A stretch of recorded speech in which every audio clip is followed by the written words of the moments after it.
Now, generally, I hate this classification of who you are and how you think based on some color pill. But if you're gonna ask me, gun to your head, what pill could you say best describes you? Definitely the red pill. With that being said, does that mean I agree with everything about the red pill? Absolutely not. And to go on a quick rant here, why is that such an abnormal thing to say just about picking a side in anything in general? A conservative does not have to agree with everything Trump says, and in hindsight, a liberal does not have to agree with everything Biden says. I'm someone who watches and respects both the Tate brothers and Hamza. Does that mean I have to agree with everything they say? No. I really like what my friend said about this. These organizations, sides, movements, whatever you want to call them, simply just generalize everything so they can make profit off of it. It's so damn annoying.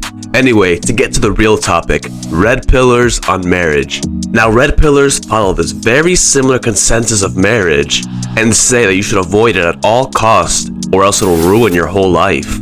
Oh, she's definitely gonna cheat on you and take half of everything. Oh, they're gonna be controlling of you so you can't be free anymore. And why do red pillars think this? Because these are the qualities of women that they spend the most time with. And this is actually very surprising because these red pillars, they do go down a very good route in their life and are very high quality to that point where they can attract a multitude of women, loyal women.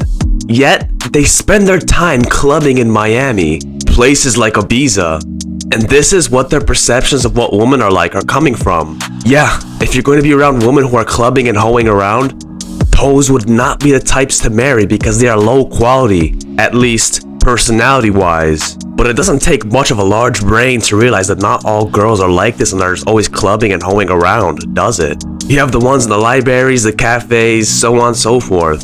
The type of woman that you could find that could genuinely fulfill the feminine gender role, rather than the more masculine independent ones that like to spend most of their time clubbing and partying. Now, this trap, and maybe not a trap, but a strong thought that these red pillars have and are spreading onto us, is genuinely affecting the male youth, particularly in the West. Because, funny enough, all women in their younger years, in this day and age, are exactly like the woman that these red pillars describe to us. They all club around, party around, follow that independent woman boss girl phase. Luckily, I have seen through it, and I've realized that 1, I live in the West, and 2, it is only a phase for these young women as a result of modern day feminism. A lot of these girls will actually grow out of it and revert back to their feminine side that they once belonged to. But, to be honest, I did follow this trap that these red pillars set in place when I was younger. Ask any of my childhood friends and they'll tell you how opposed I was to marriage and how I thought it was a disaster waiting to happen. Now, I am probably a bigger proponent to it than any of them.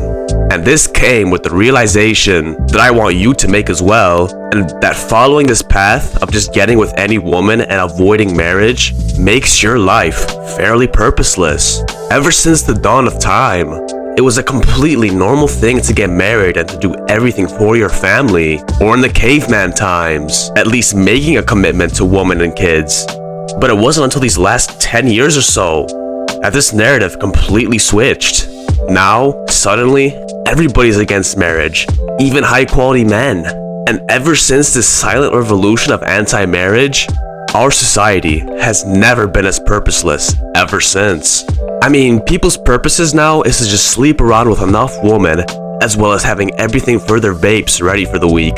We cannot let this narrative run for much longer. Taking away family and convincing people to stop having families is no good for society, and just one peek outside is good proof for this. No matter what your purpose is, besides serving God, there will be no bigger purpose in your life than providing and protecting for your family. Bro, I am saying this as someone whose purpose is to change millions of lives, millions of people to save and change, and yet providing for 2 to 4 people. Now scratch that, 12. One of those kids has to hit Project Mbappe, I'm telling you, man. Seriously, just serving a few people will be more important to me than serving millions. Because that impact I'm going to be making on people's lives is great, and I'm so excited to be doing that. But nothing besides serving God is more valuable than protecting and providing for your family. It is a truly beautiful thing, and everyone, red pillars, the government, the higher ups, all want to take it away from you. So don't fall for this cheap trap. Level yourself up so you can get the perfect woman that's feminine for marriage. And also stay away from places that have low quality women. If you are just gonna be out there, have fun with your boys, and you're just gonna be searching for women, don't go to clubs or parties. It is just about being of level for the right one, and also being in the right places to find the right one. Alright boys, hope you enjoyed this video. If you have, please make sure to subscribe. Also share with friends so we can spread the self-improvement community. Speaking of the self-improvement community, check the Discord down in the description so you can make friends of self-improvement. With that being said, I'll see you in the next video.